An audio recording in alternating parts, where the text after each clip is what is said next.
वृंद आणि जमलेले माझे लाडके विद्यार्थी मित्रांनो, तर आज नेमकं प्राजक्ता इथे आणि महादेव डोंगरे यांचा सत्कार समारंभ आहे. सांगायचं एवढंच की winners don't do different things, they do things differently. म्हणजे विजेते कधीच वेगळ्या गोष्टी करत नाहीत, ते त्या गोष्टी वेगळेपणाने करतात. याचं मूर्तिमंत उदाहरण आहे. दुसरी गोष्ट म्हणजे एक गोष्ट सांगायची वाटते मला, तुम्हाला गोष्ट माहिती आहे पण परत सांगतो.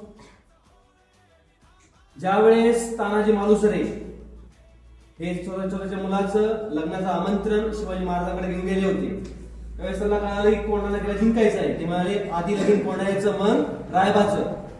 तर उदयभानासोबत लढाईमध्ये तानाजी मालुसरे धारतीर्थ पडले. सगळ्या मराठी मावळ्यांची आस तुटली आणि ते मागं पळायला लागले.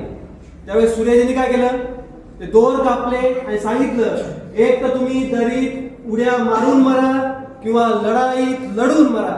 तर त्यावेळेस सर्व मावळ्यांनी लढाईत मरणं स्वीकारलं. विद्यार्थी मित्र तुमचं कसंच आहे, तुम्हाला पण तुमच्या कम्फर्ट झोन मध्ये बाहेर पडून तुम्हाला लढायचंय, संघर्ष पाहिजेच. आता विचार करा या इतक्या कमी वयामध्ये संघर्षामध्ये यांनी यश संपादन केलं. अजून भविष्यात हे खूप यश संपादन करतील, यात वेगळी गोष्ट नाही.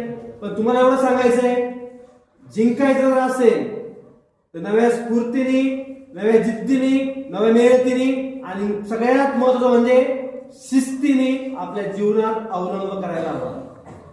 एवढं बोलून थांबतोय. जय हिंद, जय महाराष्ट्र.